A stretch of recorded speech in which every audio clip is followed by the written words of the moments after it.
Behin eta berriz ari gera, gizarte anitz eta konplexu batean bizi garela esaten ari gara behin eta berriz. Euskal Herrian hizkuntza, identitate politikoak eta kultura aniztasuna gure eguneroko parte dira. Baina galdera da, nola uztartu aniztasun hori komunitate kohesionatu batekin? Datu bat mahai gainean, INEk argitaratutako inkestek erakusten dute gazteen artean identitate hibridoak gero eta ohikoagoak direla. 60% baino gehiagok hainbat identitate uztartzen ditu bere burua definitzeko orduan. Eta galdera bat botako dizuet. Zenbat hizkuntza uste duzue hitz egiten direla egun Gipuzkoan euskara eta gaztelaniaz gain? Bota zenbakiak. Venga. 8. Ez, gehiago. 30, gehiago. 100, gehiago. 160, un poco menos. 130, 130. Horrek ja zerbait aditzera ematen digu, ezta? Eta zer esan nahi du horrek gure komunitatearen etorkizunerako? Zer modutan lagundu dezake demokraziak aniztasuna kudeatzen eta balio partekatuak ere indartzen. Horretarako gaur, aditu sorta bikaina dugu gurekin. Eurak, Patxi Juaristegi Larrinaga, Lore Agirre Dorronsoro eta Andoni Izagirre dira. Txalo batekin jaso ditzagun.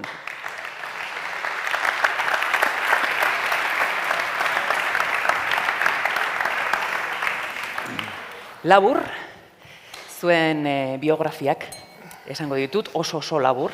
Zuek, ibilbide luzea duzue. Patxi Juaristi Larrinaga, Euskal Herriko Unibertsitateko irakaslea eta ikertzailea, euskal kultura, euskara eta memoria historikoan aditua, eta euskaltzaindiako euskaltzain urgazlea. Kaixo, Patxi, eskerrik asko. Lore Agirre Dorronsoro, Jakin aldizkariko zuzendaria, antropologoa eta idazlea, euskararen, feminismoaren eta euskal kulturaren arloetan erreferentea dena. Eskerrik asko, gurekin bat egiteagatik. Eta nire eskubita, Andoni Izagirre, Mondragon Unibertsitateko irakasle doktorea, filosofiaren eta politika zientzian, arloan, kooperatibismoan eta gizarte berrikuntzan aditua. Kaixo, Andoni. Egun ondari. Zuk ere hola egiten duzu, zure antzuterakoan, pentsa besteok. Bueno, zein paper hasi gaitezen? Goitik, zein paper jokatu du komunitateak iragan urrun eta hurbilekoan euskal identitatea eta demokrazia eraikitzeko prozesuan? Patxi, zurekin hasiko gara. Oso ondo. Lehenengo eta behin, egunon guztioi, eta, azken finean da iraganari begiratzea, ezta? Iraganari begiratzea, gaur egunerako zerbait ikasteko. Eta iraganari begiratzen badiogu, egiten dugun galdera, ze pentsamentu egon da euskal nortasunaren, euskal identitatearen, euskal komunitatearen oinarrian, hor ze pentsamentu egon da, edo ze formula desberdin erabili izan dira gure historian zehar, gure komunitateari kohesioa emateko eta nolabait gaur egunera arte heltzeko. Lehen diputatu nagusiak Eider Mendozak esaten zuen, ez da la kasualitatea gu gaur hemen egotea, gaur eguneraino heltzea. Orduan, ze formula erabili izan dira? 16. mendean, nolabait gure komunitateari kohesioa emateko paradigma mitiko jainkotiarra erabiltzen zen. Hau da, euskera eta euskaldunok jainkoak sortuak ziren eta zehazki tubalen ondorengoak ginen. Hor, formula bat erabili zen nolabait gure komunitateari kohesioa emateko. Horrek, formula hori desagertzen da, baina 19. mendean beste formula batek hartzen du indarra, paradigma esentzialista. Esentzia bat dago, esentzia batean oinarrituta dago euskal komunitatea, euskal identitatea, eta esentzia hori non oinarritzen da, bereizgarri fisiko batzuk ditugu, kultura bat dago, arraza bat dago, abizen batzuk ditugu, hor formula bat erabiltzen da, nolabait gure komunitateari oinarria emateko, eta esentzia horri lotuta ere agertzen da, euskaldun fededun ideia hori. Euskal nortasuna definitzerakoan eta gure komunitatea oinarritzerakoan egiturak ere aztertu dira eta egiturak ere garrantzitsuak izan dira. Gaur egunera arte egitura pila bat heldu zaizkigu. Egiturak dira etxearekiko harreman bat, auzolana, hizkuntza bera, ohiturak, arauak eta balio sistema. Balio sistema bat jaso dugu tradizioz. Bueno, balio pila bat aipatu ditzakegu, ez da? Eta lehen, Erretegik ere aipatzen zuen, ez da? Kulturez oinatek aipatzen zuen, ez da? Kulturen arteko borrokari buruz hitz egin beharrean, balioen arteko burrukari, oza, balioen garrantzia, eta Erretegik ere balio moralei buruz hitz egiten zuen, ez da? Baina guk tradizioz ze balio jaso ditugu? Bueno, hainbat balio, baina garrantzitsuenak nire ustez, arduraren balioa eta elkartasunaren zentzua izan dira euskaldunok belaunaldi transmititu ditugunak. Etxearekiko harremana. Tradizioz etxearekiko harremana aztertzen badugu, ikusten duguna da, etxeak ematen digula babesa eta nolabait etxearen jabe izateak horrek eskubide batzuk ematen ditu, baina baita ardura batzuk ere, ardura batzuk. Gauza bere ikusten dugu auzoan, zu auzoko kide izateak auzoak babesa ematen du, baina betebeharrak ere badituzu, betebeharrak besteak beste auzolanean parte hartzea edo auzoan egon daitezkeen arazoei aurre egitera. Etxetik eta auzotik abiatuta guk sareak, hermandadeak, anaidiak, hainbat erakunde sortu ditugu hain zuzen ere, helburu batekin, ez da? Gure komunitateari aurrera bidea ematea eta nolabait desberdintasunak murriztu eta kohesioa ziurtatzea.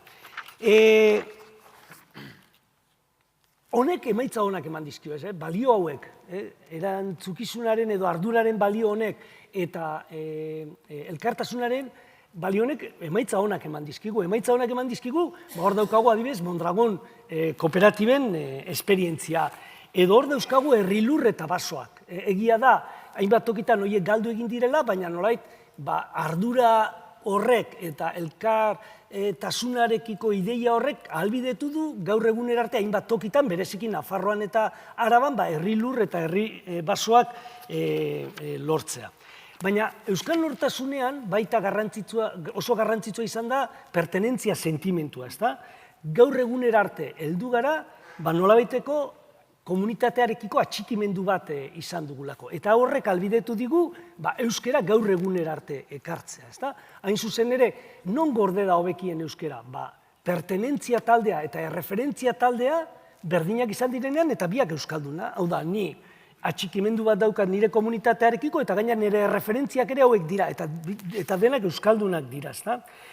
Pertenentzia sentimentu horrek ahalbidetu digu euskal kultura gaur egunera arte ekartzea, euskera gaur egunera ekartzea, edo nazio kontzientzia bera ere. Nazio kontzientzia eta horrekin lotuta dagoen abertzaletasuna ere, pertenentzia sentimentu horrekin lotuta dago.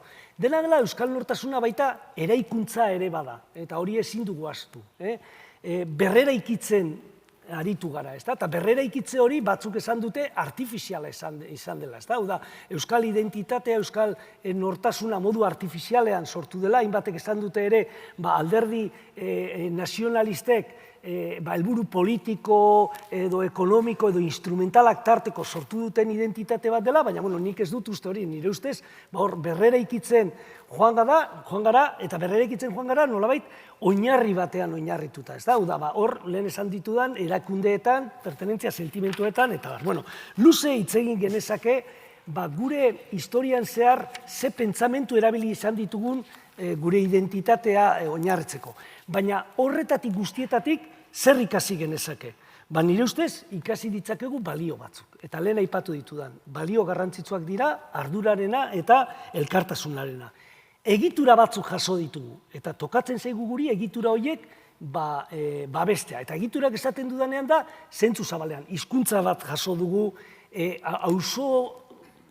auzoko harremanak ulertzeko modu bat, mundua ikusteko modu bat, erakunde batzuk, batzarreak, partzuergoak, horiek zaintzea tokatzen zaigu. Pertenentzia sentimentu bat ere jaso dugu, eta Euskal Nortasuna berrera ikitzeko modu bat. Horiek denak zaindu beharko genituzkela uste dut. Ez da gutxi, baino ondo hasi gara. Lorea? Pixka bat Patxik esan duenarekin gutxi asko, ados nago, gustatuko litzaiake beste kontzeptu batzuk edo, beste ideia batzuk plazan jartzea, horrekin josiz, ez? Eta lehen Xabierreteik esan du, zer da komunitatea, zer da herria, definizio horietan nolabait, ez direla errexak, ez? Baina egia da existitzen direla. Sarritan esaten dugu, nazio existitzen da, herri existitzen da, eta badago, herria biltzen da, agertzen da, ikusten da, egiturak daude, ohiturak daude, hizkuntza dago, kultura dago, bai? Beraz, bada. Behar bada, iesbide bada, baina uste dut interesgarria dela komunitatea definitzea komunitate gintza bezala edo demokrazia definitzea prozesu demokratiko gisa. Esan nahi, ez da gauza itxi, egina, eratua baizik eta dinamikoa, irekia, aldiro berritzen eta egiten dena. Bai komunitatea, bai herria, baita ere nazioaren kontzeptu bera eta baita ere demokrazia bera, ez da. Komunitate gintza egite hori, akademian eta literaturan definizio asko eman dira, baina behar bada, lerro batez esan genezake, eta nahiko simple esan da, aitortu dezadan, komunitate gintza hori egitea dela, neurri batean, bizikidetza eta kohesioa eraikitzea. Bai? Hori dela. Eta horretarako, nik azpimarratuko nituzke nolabait, kontzeptu batzuk edo ideia batzuk kontutan hartu behar ditugula. Lehenik eta behin da, komunitate horretan, edo komunitateen artean, edo komunitate horretako pertsonen artean, edo erakunden artean, edo eragile diferenten artean, hizkuntza diferenten artean, kultura diferenten artean, kultura kasu honetan kulturgintza gisa erabiltzen dut, eta nortasun diferenten artean, ze botere harreman daude. Niretzako hori galdera importantea da, bai? Sarritan hitz egiten dugunean, kultura artekotasunaz, bai, kultura diferenten batuketa bat. Bueno, hori zer da, Dona Jaragoik esatezun hori dela familia ez funtzional bat, ez? Denok, ez? Kontua da, elkarren artean ze botere harreman gertatzen dira. Eta horrek emango digu pixka bat, horren baitan ze praktika edo ze ideia edo ze ekimen diren demokratikoak eta zeintzuk ez. Bai? Orduan, botere harremanak uste dut oso zoli aztertu behar direla. Ez? Nire kasuan, hizkuntzak, nazioa, kultura, eta nik nire gaietan beti aipatzen dute, genero berdintasunaren auzia, horiek aztertzeko botere harremanak aztertu behar dira. Beraz, euskararen auziaz edo hitz egiten dugunean, ezinbestean hitz egin behar dugu, hitz egiten dian 100 hizkuntza horietaz, baina bereziki hegemonian dauden beste hizkuntzetaz. Ze harreman daude. Hori da argitu behar duguna. Bestela da pixka bat, denok hemen juntatzen gara, eta baina nork agintzen du zer igotzen da hegemoniara.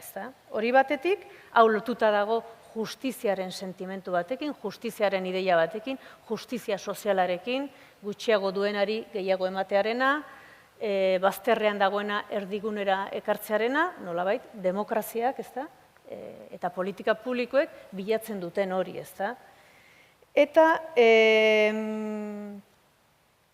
beraz, kontzeptu hauek niretzako garrantzitsuak dira analizia egiterakoan. Eta pixka bat, atzera begira, nora etorri gara, demagun, euskararen historia modernoa deitzen duguna, azken 60 urteetan gaur arte nolabait euskararen bizi berritze bat abiatzen dana 60ko hamarkadan inguru horretan, ezta? Hor galdera da, zer lortzen da euskararen bizi berritzearekin? Netzako galdera hori da, aipatu ditudan parametro horiek kontutan hartuta. Hizkuntza baten, bertakoa den, minorizatua dagoen, hizkuntza baten bizi berritzea, hori litzateke lehen geruza bat, ezta? Baina nik esango nuke, adibide gisa hartuta euskaren bizi berritzea, hor lortzen dena da, demokrazia demokratikoagoa egiteko bide bat eta prozesu bat. Bide bat eta prozesu bat geurea, bertakoa. Nezako hori indargune handi bada. Ez da hizkuntza normalizazioagatik bakarrik. Baizik eta herritar guztien hobe beharrez egiten den prozesu demokratizatzaile bat. Eta, Patxik zerbait aipatu du, baina euskararen biziberritze hori, azken 40 urtetakoak, balio batzuk ekartzen dizkigu. Zuk aipatu duzu, erantzunkizuna eta... Eta elkartasuna. Eta elkartasuna, eta...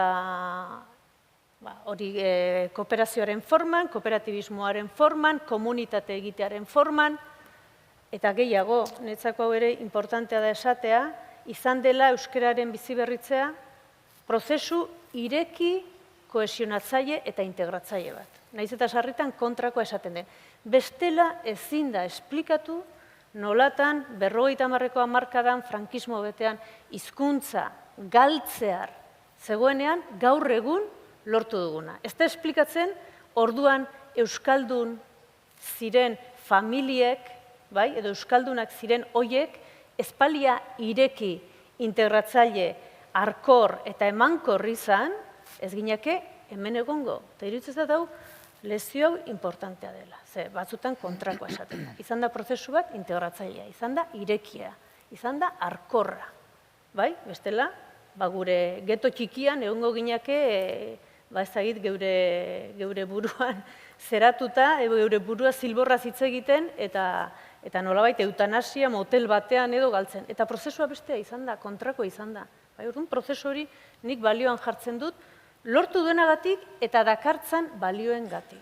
Eta, lehen esan bezala, demokratizazio bide baten eta prozesu propio eta geure baten adibidea delako.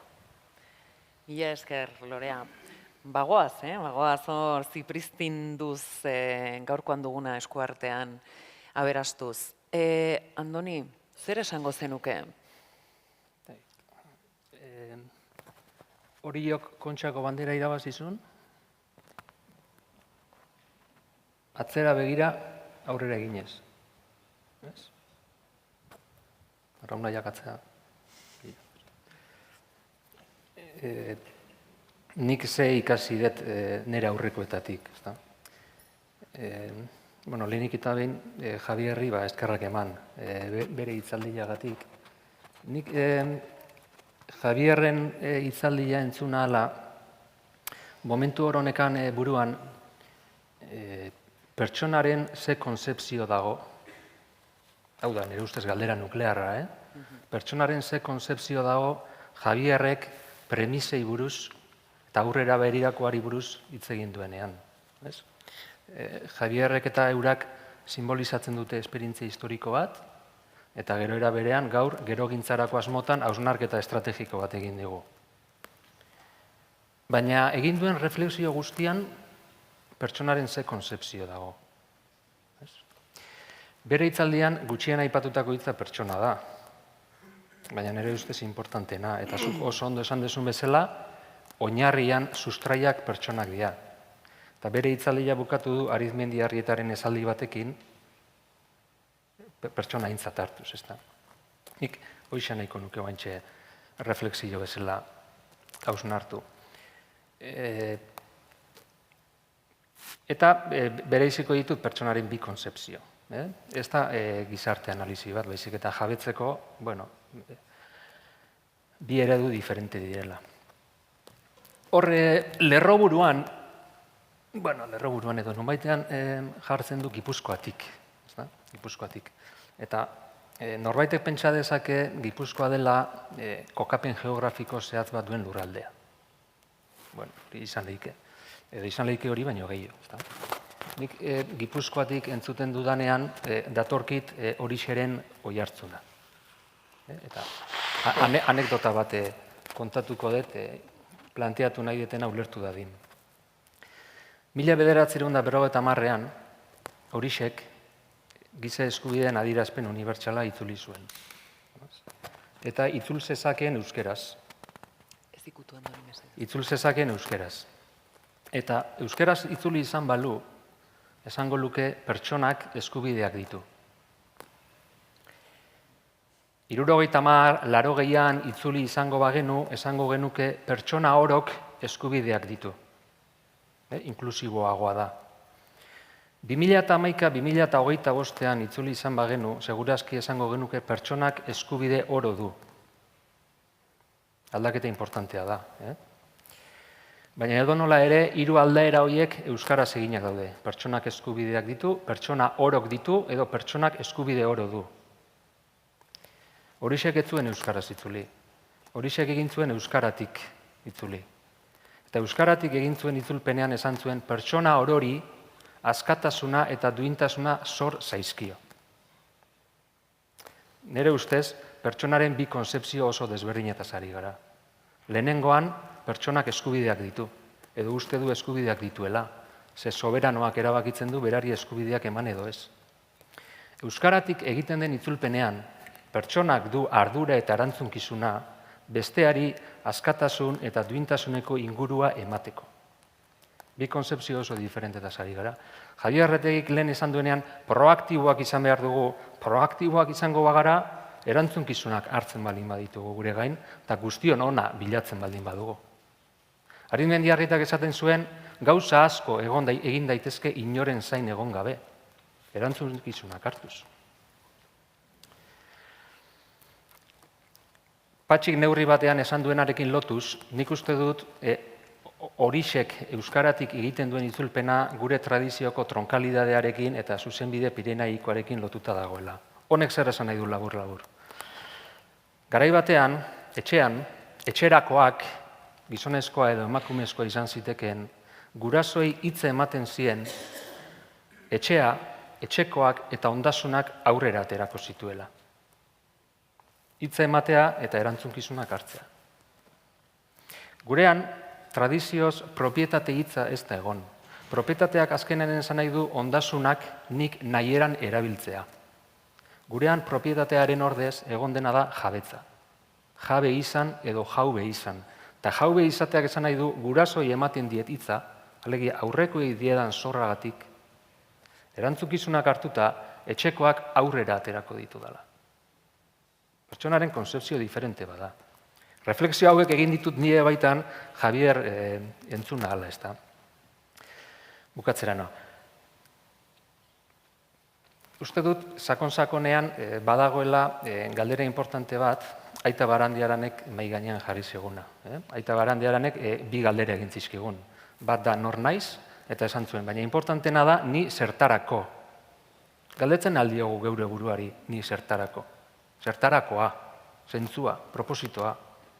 Javierre finalidadea esaten zuena. Pertsona, erantzunkizuna, zentzua. Aita Barandiaranek esaten zuen, ez garela geure baitakoak, ez gara al guztidunak. Bestela ileskorrak inateke. Ileskorrak ez garelako gaude beste bati lotuak.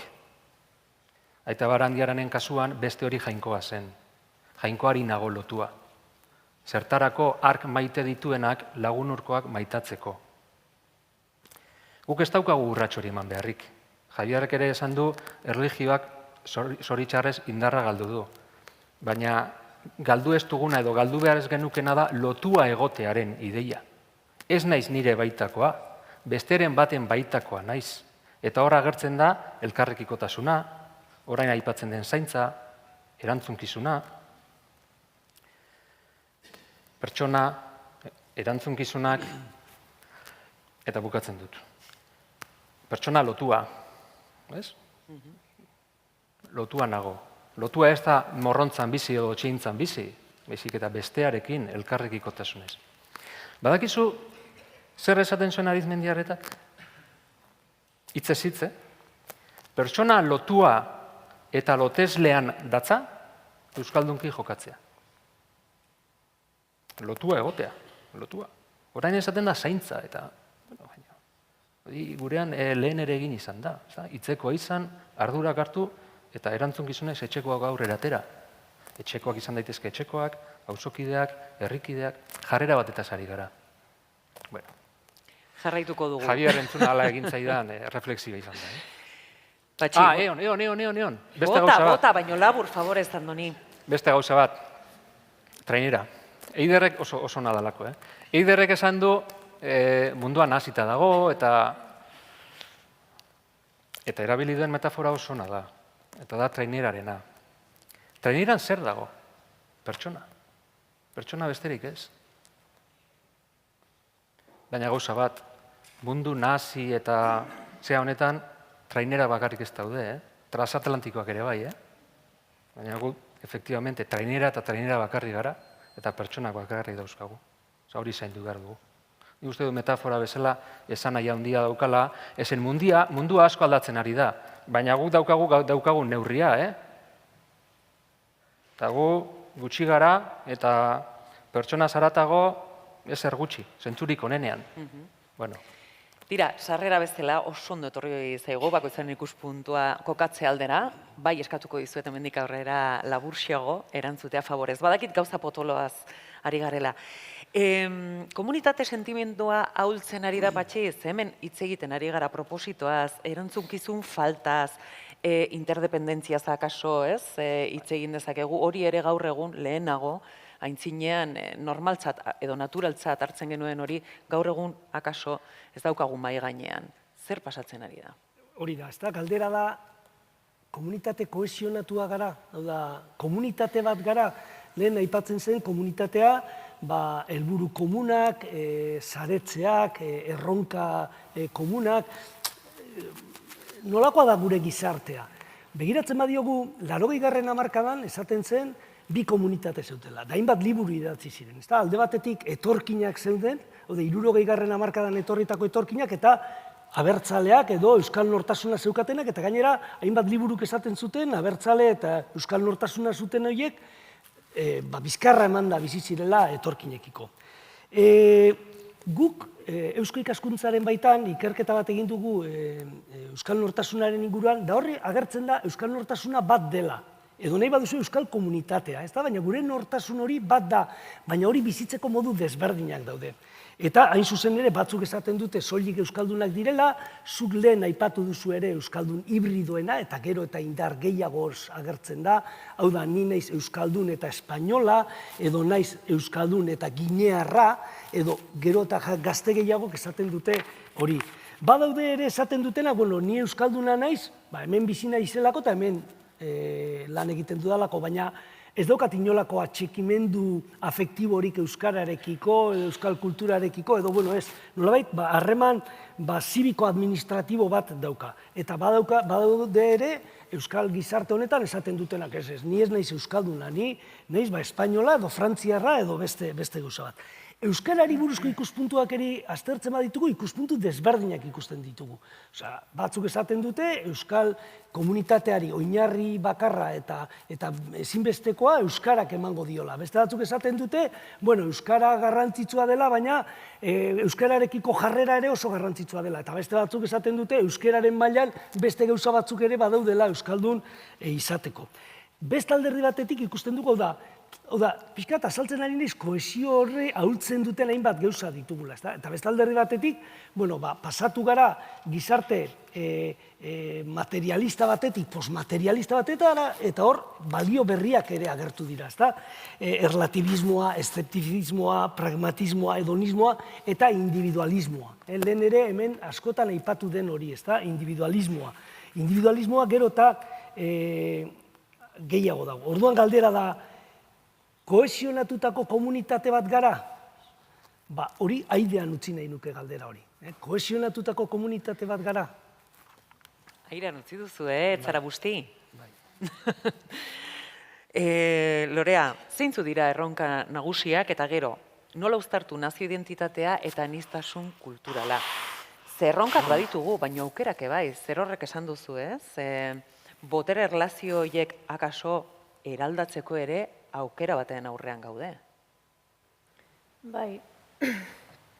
Patxiri nabardura txiki bat edo, ez da baidara ekarri nahiko nuke baita ere beste kontzeptu bat, eta segurazki berezitu beharko genuke euskalduna eta euskal herritarra. Euskara duena eta euskal herritarra. Zergatik, ez bereziki tematzen garelako honetan, baizik eta botere analisi bat egiteko ezinbesteko delako. Eta berdintasun plano bate iristen garenean ditugu erabiliko olako kontzeptuak, baina nolabait minorizazio edo subalternidade egoeran dagoen edozein agente tasun, nolabait berdintasunera igotzeko ezinbestekoa dugu hori analizatzea. Orduan, nik uste diferentea dela, hizkuntzaren eragina zein den, euskararen eragina kasu honetan, ez? Beste ideia bat esan nahiko nuke interesgarria, iruditzen zatena, ez? Beti euskararen bueltan gabiltzalako edo euskarak ditun ezaugarriak eta batzutan tasunak eta batzutan keriak nolabait aniztasuna ukatzen duela eta horrelakoak, ez? Badia 15 bat urte Katalunian ikerketa bat egin zen, orain erreferentzia ez dut, baina galdera alderantzi zen. Katalunian nork hitz egiten du espainolez? zein da espainolaren egoera, nork hitz egiten du eta zergatik, bai? Ze arrazoi, bai? Eta nola identifikatzen dute hori, beraien nortasun, komunitario, nazional, izan espainola, izan katalana, izan biak nastuak, ez? Eta ikerketa horren ondorio nagusi bat eta oso simple esan da nolabait Katalunian, jakinda beste egoera badela, bai linguistikoa eta guzti, baina nolabaitan gaztelera primatzen zutenak, beraien arrazoi nagusiak nazionalak zirela. Bai? Naziotasun Espainiarreko kide sentitzen zirelako. Bai? Nolabait, beti beste komunitateari, katalanari egotzi zaion, zerbait egotzi gaina zentzu txarrean, ez eske zuek, zarete, nazionalistak zuek, zarete, bai, inposatzaileak eta, hizkuntza hegemonikoetan eta minorizatuetan sarritan modu berean operatzen dute, baina ez dira gauza bera. Ez dira gauza bera, ez daude egoera berean, ez dira baino gehiago ez daude egoera berean. Eta hizkuntzaz hitz egiten dugunean, hiztunez hitz egiten ari gara. Jose Azurmendi aipatu nahi dut, atzo 3 hilabete hil zela, eta nik uste dute pentsalari, Euskal Herriak eman du pentsalari handienetako bat, eta berak esate zuen eta Andonik esan duenarekin, eta lehen Retegiri ere entzun diodan hitz batekin, ez berak esate zuen, euskalgintza gizagintza da, bai? Ricardo Arregi zenari hartutako kontzeptua da. Euskalgintza gizagintza da, ezta? Eta berak esate zuen, euskalgintza, eta kasu honetan nahi izan pixka bat euskararen biziberritzeaz, esaten du, prozesu hori izan liteke arrazista, izan liteke aldeanoa, izan liteke itxia, bai? Eta agian hori ere bagara, ez da dana ezeratzea, baina esaten du, baina gizakiaren aldeko borroka edo prozesu bat bada, unibertsala da, bai? Beraz, euskalgintzak gizagintza izan behar du. Orduan galdera litzateke, Joseren esaldi hori ekarrita, zer den gaur egun gizagintza. Andonik pertsonaren kontzeptu bat aipatu du, ezta? Pertsona, taldeak nahi bada, baina momentu honetan uste dut, mundu globalean, planetarioan eta hemen bertan, auzietako bat dela, gizatasuna zer den definitzea. Eta uste hor, disputa kulturale handi batean gaudela. Nazioaz galdetu diazu. Nazioa, hizkuntza, nazioa ere, lehen euskararekin esan dudan bezala, nik uste dut euskal nazioaren agian gaur egun ez dago oso modan, edo oso purian, edo danak lotxatzen gara, batzuk ez dira ala sentituko, ez da zertan, baina lotxatzen gara edo, esateko, ni abertzalea naiz, ez da? Edo aberri baten alde egiten dut. Arrazoi asko egon litezke. Baina nagusia, botere harremanak eta demokrazia. Bere horretan, nazio ukatu bat, arazo demokratiko bada. Hemen, eta Palestinan, eta munduko txoko guztietan. Hegemonia batek, beste batzuk ukatu edo menperatu edo beste horrek nahiko luken ainako autogobernu botere erabakitze eskubidea ukatzearena. Ikuspuntu diferenteak egon litezke. Baina berez da demokrazia auzi bat. Eta nazioa edo aberria pentsatzea ere ez da gauza isolatu bat edo gauza batzuetan, ez da hitz erabili, ez? Baina identitario esaten da. Ni identitarioaren kontra ez nago, baina irain bezala erabiltzen bada bai. Esan nahi dut, nazioa, azken finean, da Jose Azurmendik ere hori esaten du, nazioa pentsatzea da, gizatasuna pentsatzea eta nola antolatuko garen pentsatzea. Hori guztia, ez? Eta Yuval Davis, soziologoak adibidez, nazioaren pentsalari handienetako bat, berak esaten du, ez da mundua naziorik nun generoaren gaineko, genero berdintasuna, ezberdintasuna, dena dela, pentsamendu bat ez daukanik. Gehi beste pentsamendu asko, kooperazioaren inguruan, edo nordan barnekoa eta nordan kanpokoa guzti horren inguruan, ezta? Beraz, nazioa pentsatzea ez da, abertzaletasun, edo bazterreko batzuen, edo ez dakit noren, edo zera bat da, hemen gaudenon guztion artean pentsatzea ze gizatasun modu, nola antolatuko gara, ze erakunde izango ditugu, ze balio, ze pentsatzen dugu gauza hauetaz besteaz, horren eraikuntza bat. Bai, aniztasuna hitza aipatu duzu, ezta? Oso sarritan aipatzen da, nola esango genuke, euskera edo abertzaletasunak aniztasunarekin nolabait kontrako binomio bat osatuko balu bezala, ez? Oso gutxitan planteatzen da alderantziz gaztelerak edo frantsesak edo estatu frantsesak, estatu espainolak edo sentimentu nazional espainolak edo sentimentu nazional frantsesak aniztasunarekin ze auzi sortzen dan, ezta? Bueno, esan nahi beti txikiari egosten zaiola, ez? Baztertzailea izatea edo. Nazio eta euskerara ekarrita, ezta? Guk planteatuko bagenu eta planteatzen da, ezta? Berdin da gizarte zibilean, gizarte zibil autoeratuan, herri honetan arras garrantzitsua den agente bat, Erretegik ere aipatu du, ez da bakarrik pertsona eta erakundeak, hor tartean gauza gehiago daude. Planteatuko bagenu aniztasun politikak egin behar dira, erakundetatik, gizarte zibiletik, edo aniztasuna bermatu behar dugu, edo aniztasuna pentsatu behar dugu, ez? Aniztasun kulturala, linguistikoa, identitarioa, nor izateko moduena, ezagit, ekonomikoa, beste eremu batzutan ezagit nola esplizitatu, baina ez? Eta hori, galdera hori planteatu liteke hemen, Espainian, Frantzian, Txilen eta Guatemalan. Bai, eozin tokitan, ez da? Gurean laburtuz bat, Bai, mesedez. bukatzen dut esaldi honekin. Gurean, aniztasuna hasten da euskararen bizi berritzetik. Esan nahi dut, nik esan dezaketez, baina hemen ehun hizkuntza hitz egiten dira. Kitsua, bestea. Hoiedanak, aniztasuna dienek, hoiedanak ekarriko ditugu. Borroka hasten da euskararen normalizaziotik. Euskara nolabait, justizia parametrota igotzetik, eta euskara igotzearekin beste hizkuntza guztien onarpenetik. Ez da oso ondo esplikatu nahi zen, baina Nik uste dut baietz. Andoni, zu pertsona jartzen duzu zentralidadean, ez da? Eta balio batzuk dituela, ez? Aipatu duzu lehenago, zer pasatzen ari zaigu egun? Ze balioen galera ikusten ari gara, eta zer egin dezakegu?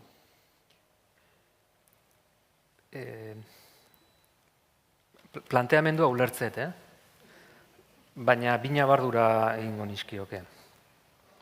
Azteko eta bin. Norbaitek esan dezake, mundua transformatzen ari da, eta egia da. Eta segurazki lehen aldia da mundua bere osotasunean, aldi berean transformatzen ari dena. Eta konvergentzia teknologiko bat dago, eta eurogunea galtzaile netoa da, eta horrek deskolokatu egin gaitu. Edo esan dezakezu, bizitzako eremu guztietan aldakortasunaren indizea areagotu eta azeleratu egin dela. Bueno, labur bilduz. Onartu dezakegu mundua transformatzen ari dela. Baina zure planteamenduari zergatik gaineratuko nizkioke bina bardura, eta anekdota kontatuko ditut. Gaur egun mundua transformatzen ari da. Baina lehen ere ez alda transformatu. Gure herrian bizitzeko eredu oso bat transformatzen da industrializazioarekin, urbanizazioarekin, bizi ohituren liberalizazioarekin, sekularizazioarekin.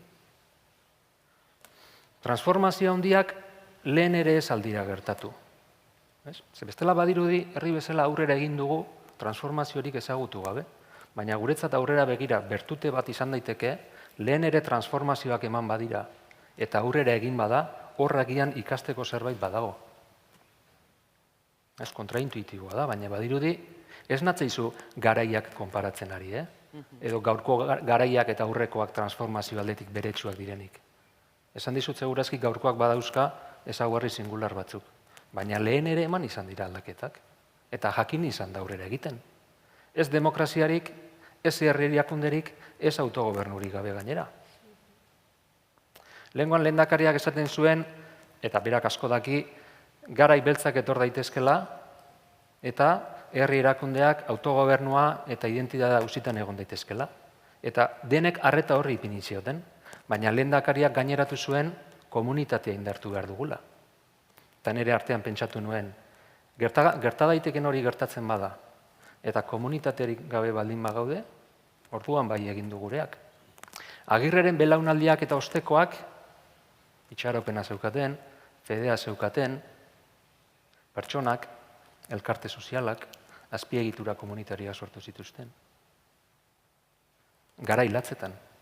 Beraz, geure buruari ere esan behar diogu, sasoia transformatzen ari da, baina lehen ere transformatu izan da. Eta jakin izan da aurrera egiten. Zergatik, zer daukagu hortik ikasteko. Lehenengo ñabardura, eta bigarren ñabardura. Gaur egun, eta hau nik uste dut soziologikoki refutatu egin behar dugu, bizi dugun garaiari buruz irakurketa negatiboak egiten dira. Ni ez nago ados horrekin. Beste gauza bada, iritzi giro induzitu bat dagoela guk pentsatzera gauzak gaizki daudela. Baina jo dezagun gauzak ondo daudela edo gaizki daudela, ez du aixola. Zertara noa, 1960, 1970ko Arizmendiarritaren euskarazko testuak irakurtzen badituzu garai hartako gizarteari buruzko diagnostikoan, badakizu ze konzeptu ateratzen den etengabe? Keria, konotazio negatiboa. Individualkeria, berekoikeria, edo uste duzue garai hartan hori ere ez zegoela. Arizmendiarrietak esaten zuen olako asko dago.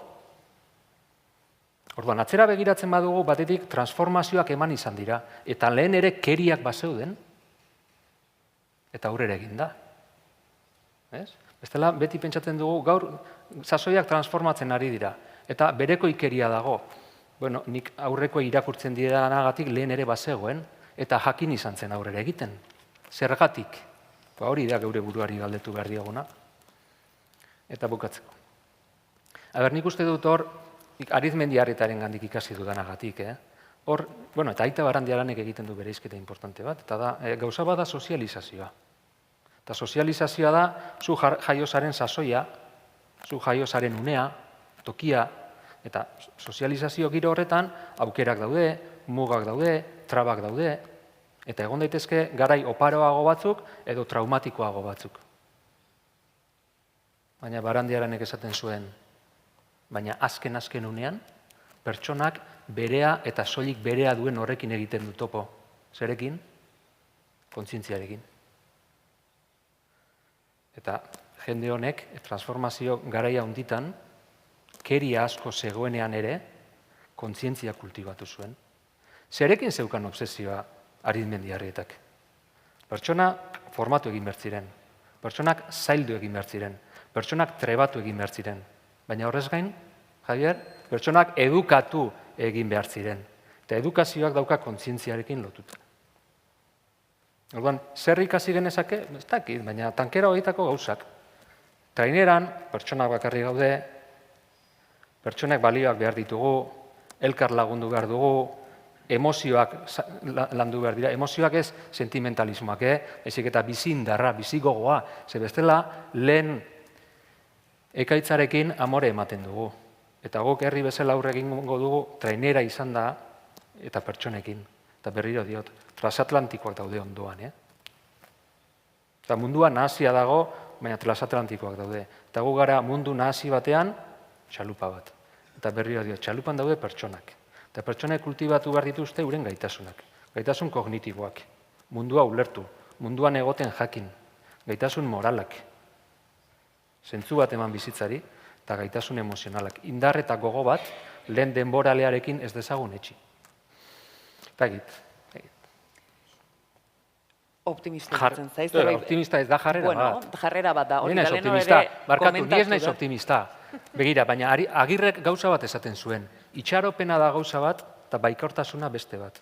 Pertsona izan daiteke baikorra edo eskorra, baina pertsonak behar duena da itxaropena eta fedea. Egiten ari zaren horrek zentzua duen fedea.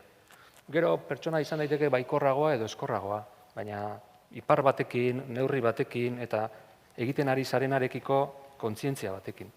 Eta nola berreskuratu ipar hori? Ze azkenen oain ja eskatzen dizkizue gauza konkretuak.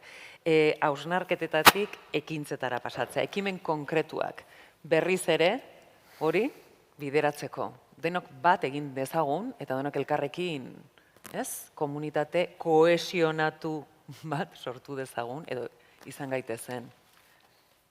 Bueno, nik berriro aipatuko nituzke labur minutu baten, ez da, proposamen desberdinak egon daitezke, baina nire ustez gure komunitatea indartu nahi badugu, populismoetara joango ez den komunitate bat nahi badugu, parte hartzailea izango den komunitate bat nahi badugu, eta demokrazia ahalbidetuko duen edo demokrazia indartuko duen komunitate bat nahi badugu, nire ustez behar ditugu proposamen linguistiko-kulturalak, hor politikak behar ditugu, politika linguistikoak, kulturalak, proposamen soziokomunitarioak behar ditugu, nire ustez balio soziokomunitarioak oso garrantzitsuak dira, proposamen postmaterialistak daude ere, ez da, guk bide postmaterialista bat, batez ere parte hartzea, ekologia eta feminismoaren bidetik, proposamen politikoak behar ditugu ere, ez da, nolabait, estatu bat sortzea, edo autonomia, edo askatasun maila handiagoa, edo, bueno, hor bide bat daukagu,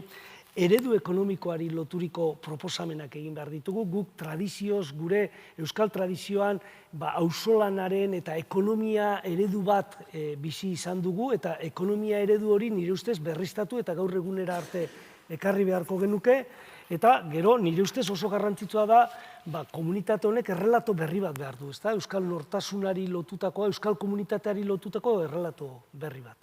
Lorea, zure ustez, errelato berri bat behar dugu, ekimen konkretuen artean?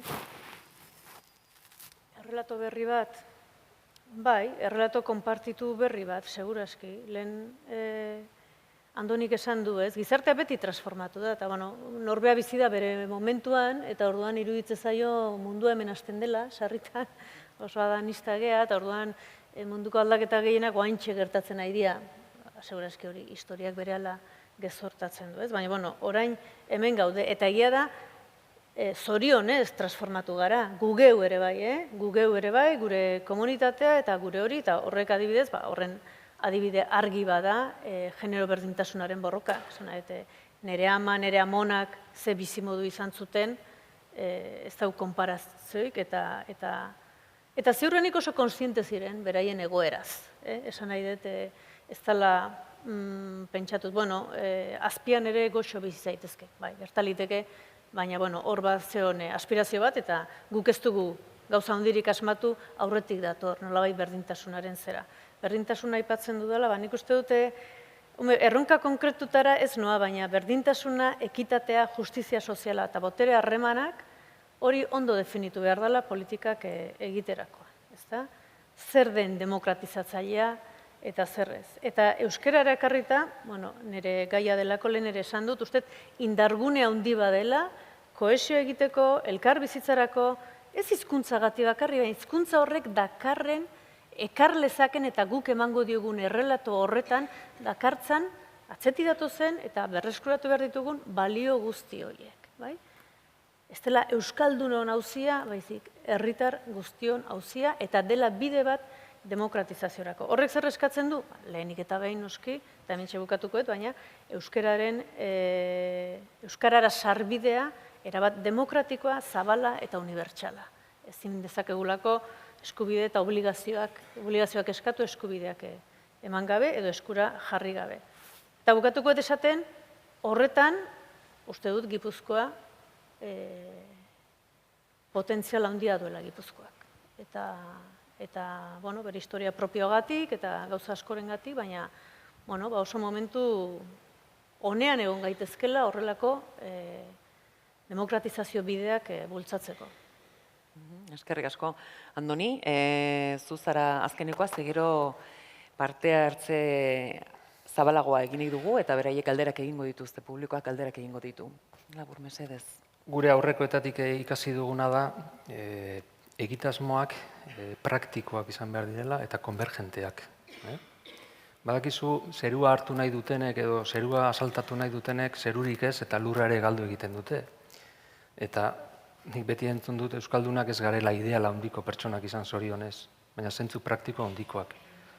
Zentzu praktiko handikoak eta Arizmendiarrietak eta belaunaldi honek egintzigun ekarpeni importantena izan zen jabetzea egitasmo konvergenteak ere posible direla. Alegia, pentsaera, sentiera, jokaera oso desberdineko pertsonek elkarrekin egitasmo berak aurrera atera ditzaketela, ezta? Duan, nik hori planteatuko nuke, egitasmo praktikoak eta konvergenteak. Hori esan da, eta orain utzi dazu, soziologo bezala bi hitz egiten. Nik uste dut trampa pila bat egiten ditugula. Trampa pila bat. Uste dut, koste egiten zaigula Gipuzkoa erreala aitortzea. Eta ahalegin bat egin beharko genuke geure buruari galdetzeko zer daukagu komunean, edo zer nahi dugu eta aldugu eduki komunean. Baina hori baino galdera importanteago bat ere badago, eta da, ari algara komunean daukagunaren bilaketan. Ala bakoitza doa berera. Azken 20 urtetan herri honetan besteak beste gertatu dena da, komunaren bilaketa baino bereizten hauena enfatizatzea. Identitate berriek hori dute. Eta komunaren bilaketa gutxi egin dugu. Bestetik, auzi normatiboak planteatu egin behar dira. Auzi normatiboak esan dute oinarrizko gai etikoen inguruan, gutxienez galdetu aukerak dauden edo ez. Zeri deritzogu Gipuzkoa bezalako gizarte benetan plural batean? Gipuzkoa plurala da, Eta gaur pluraltasun hitza ez da agertu ere egin. Baina Gipuzkoa zerbaitek bereizten badu da pluraltasunak. Eta oraindik koste egiten zaigu hori onartzea. Begira, badago Inurritza ez izeneko poeta bat, Salvatore Michelena. Inurritza da, Zarauzko auzo bat, gu horkoa gara. Salvatore Michelenak ez orain dela 100 urte, Arantzasun, pentsatzen dut Arantzazukoei, idatzi ziela Unamuno auziari buruz Abendatx liburua. Eta galdetzen zuen, zergatik euskaldunak aitortzea hainbeste kostatzen zaio. Pluraltasuna. Nik orduan hitz egin dut pertsonaz, askatasunaz, duintasunaz, baina pluraltasuna ere bai. Eta Gipuzkoa erreal horretan, egitasmo praktikoak eta konvergenteak herri bideratu behar dira. Eta hori egiten da oinarrizko gauzen inguruan. Hori da kostatzen zaiguna. Eta bukatzeko. Egitasmo praktikoak Gipuzkoan dauzkagu asko. Eta arrakastatsuak. Baina egin behar dira ezagutu eta bigarrenik aitortu. Eta aitortu bereziki besteak egiten duena. Eta ez egon norberak egiten duena aitortu zain. Zen Gipuzkoa da herri bat aberatsa. Gipuzkoa ez da etorkizuna irudikatzen ari. Gipuzkoari da egitasmoak ejekutatzen. Hori egin behar da aitortu. Eta aitortzen duzun heinean egingo duzu agian hobeto eta beste era batera. Lan onaren kultura. Jose Mari Kortak zer simbolizatzen du? Lan ona. Lan onaren kultura. Ondo egindako lana. Gero da jende gehiagok esaten du kultura hori agortzen ari dela. Ez dut uste. Aldatzen ari dena da beste gauza bat. Aldatzen ari dena da ondo eginari ez zaiola aitortzen. Eta bilatu behar duguna da ondo egitea, baina ondo egiten duenari aitortzea. Zergatik? Zuk zure buruari kontatzen baldin badiozu, herrialde aimankor batean, aberats batean bizi gara, ez iritzi giroan nahasiz, baizik eta mezu onak bidaliz, horrek segurazki eskuzabalagoa egiten zaitu, eta gonbidatzen zaitu ekimenetan kopartizipe izatera. Ez dago beste misteriorik. Eta iritzi giroa lausotu nahi balin baduzu, giro populista bat sortu, horrek desafekzioa egingo du, bere aldaera guztitan. Orduan, itxaropena, fedea, eta jendeari aukerak eman. Eskerrik asko. Oso abstraktua da, Baina hemen dago, jarrera da, jarrera. Bueno, gure amakal esaten du. Iriki egingo dugu, norbaite parte hartu nahi badu, irikiko ditugu mikroak, mesedez altxatu eskua, badugu norbait, gogotsu dagoena, ez? Beraz jarraituko dugu pixka bat. Behin eta berriz ateratzen ari da, ez? Erlijioa, fedea, izan da modu bate bai, akaso jendea ere bai, ez? Komunitate baten parte izateko. Baina gaur egun beste toki batetik bizi ditugu gauzak, eta bakoitzak akaso bere sinismenak ditu, edo sinismen faltak ere, belaunaldi berriei egiten dialako desafekzioa edo desakitxikipena izatea. Zer erabili dezakegu, zer sortu dezakegu, aniztasuna, pluraltasun horretaz gain denok bat edo bateratu gaitzakeen formula bat sortzeko, zer egin dezakegu?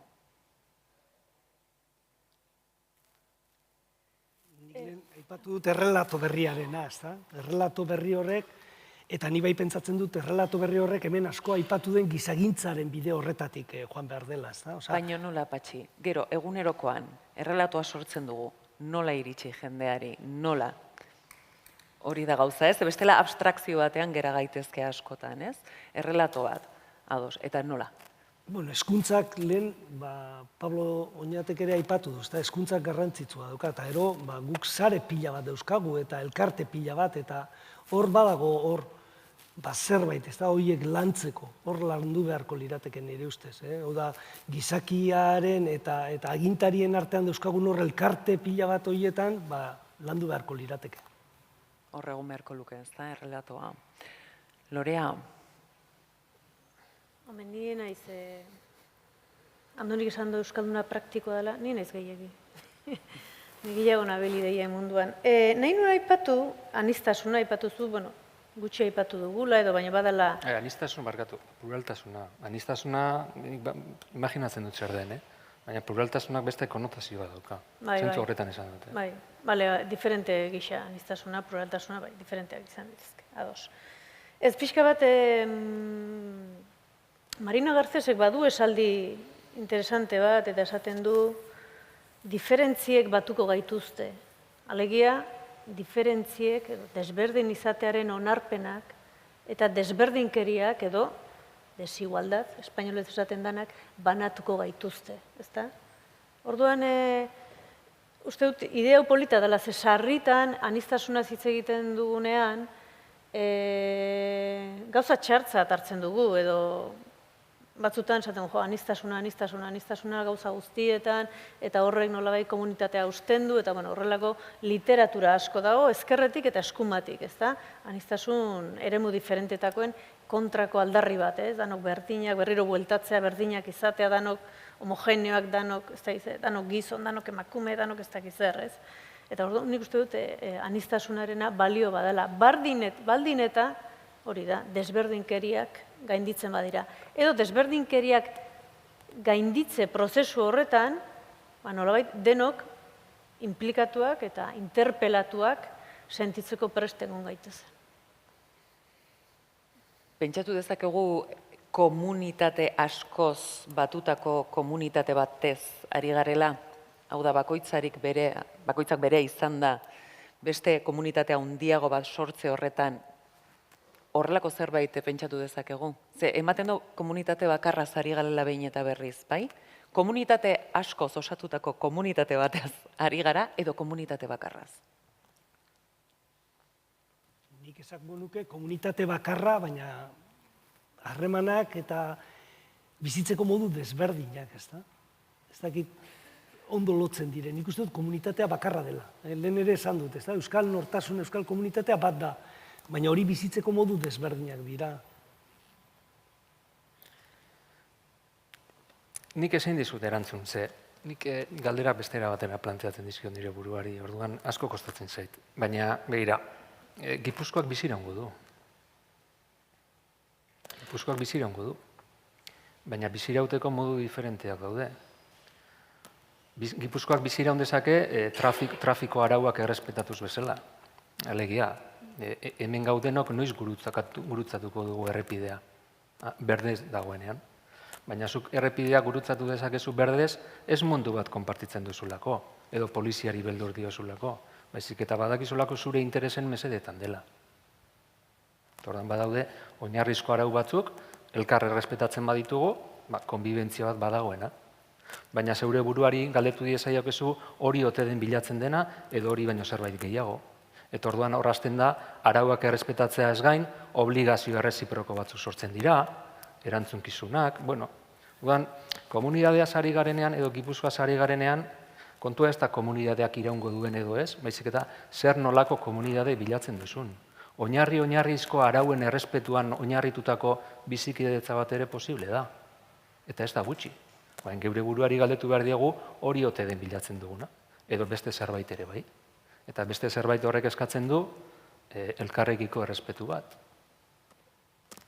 Lehen esan dudanean pertsonari askatasuna eta duintasuna zor zaizkio. Setien Gotzaiak esaten du, zuk pertsonari askatasuna eta duintasuna aitortzen dizkiozun momentutik, pertsona horrek zuk ez bezala pentsatu, sentitu eta jokatu dezake. Hori da benetan pertsona aitortzea. Hori da pluraltasunaren nozioa. Baina pluraltasuna aitortzetik elkarbizitza posibilitatuko dugu, arauak soilik errespetatuz, ala zerbait gehiagorekin.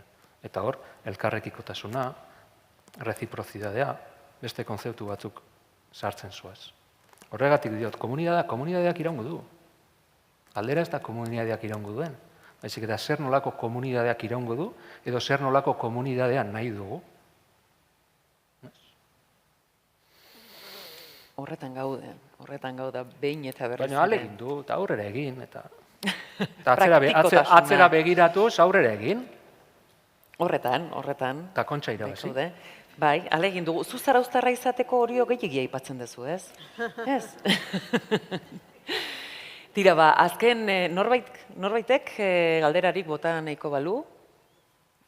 Ez.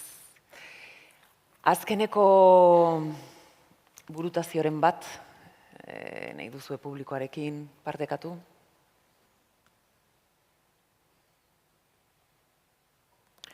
Bani bai. Naki izketan nahi nahi zen.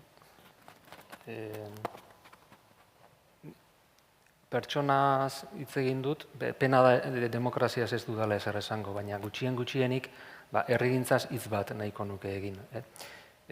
Guk nola ulertzen dugu herrigintza, azken batean herrigintza neurri batean da gizarte zibila edo gizarte zibilaren teoria liberal bat bezala.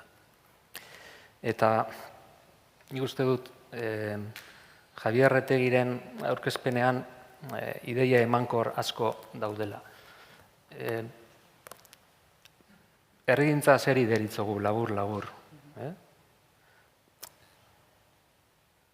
Dena ez da politika.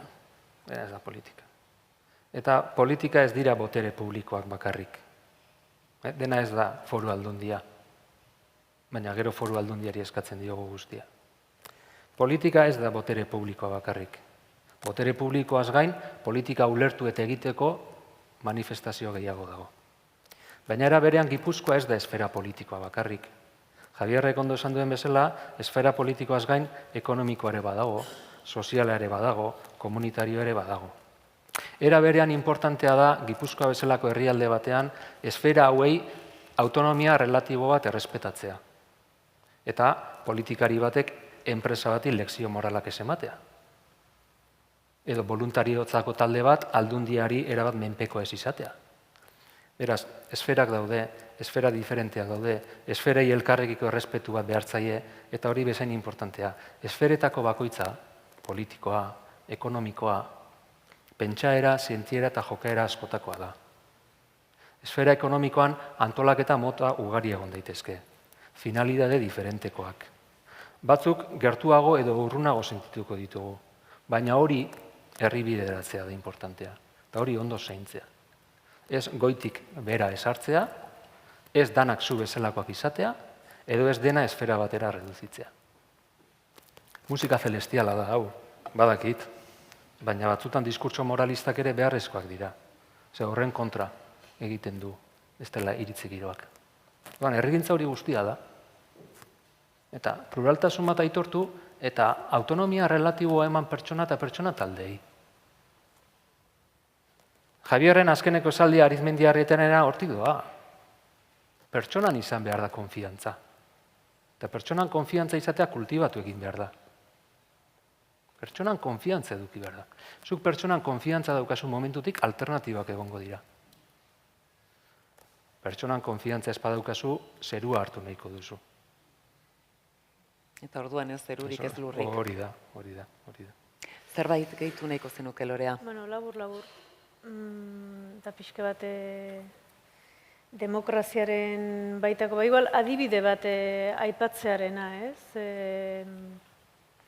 Gizarte autoeratua eta erakunden arteko lankidetzaren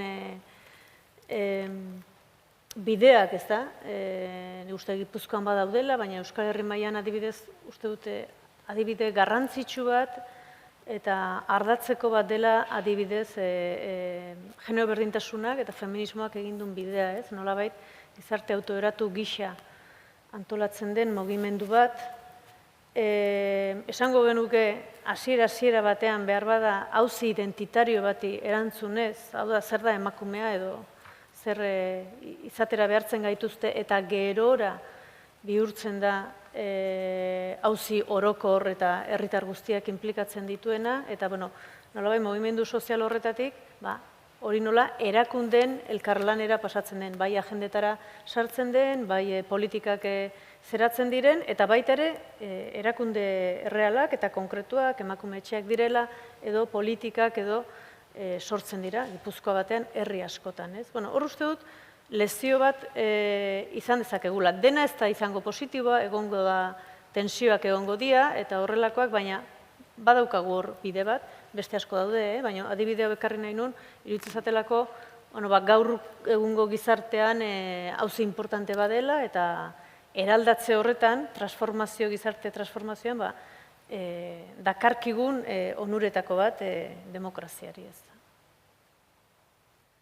Eta ni bukatu nahiko nuke komunitate sendoak behar ditugula. Komunitate sendoak hain zuzen ere, despotismo bigunari aurka egiteko. Hau da, Tokebilek hitz egiten zuen despotismo biguna, ez da? Hau da, nolabait, komunitate ahulak ditugunean, komunitate ahulak edo pertsonen eta estatuaren edo gobernuen edo politikarien artean, komunitate ahulak ditugunean, hau da, pertsona bakarrik dagoenean, nolabait, guk geuk egiten diogu uko parte hartzeari.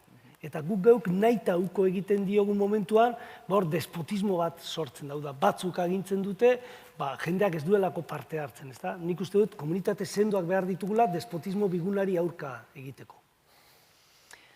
Mila esker, gauza sakonak aztertu ditugu mainguru honetan. Eskerrik asko zuen ezagutzarengatik, zuen eskuzabaltasunarengatik, hau badakigu pauso bat besterik ez dela, egin beharreko bide luze batean. Beraz, eskerrik asko, Patxi, Lorea eta Andoni. Txalo bero bat bereientzat, favorez. Mila esker. Eskerrik asko.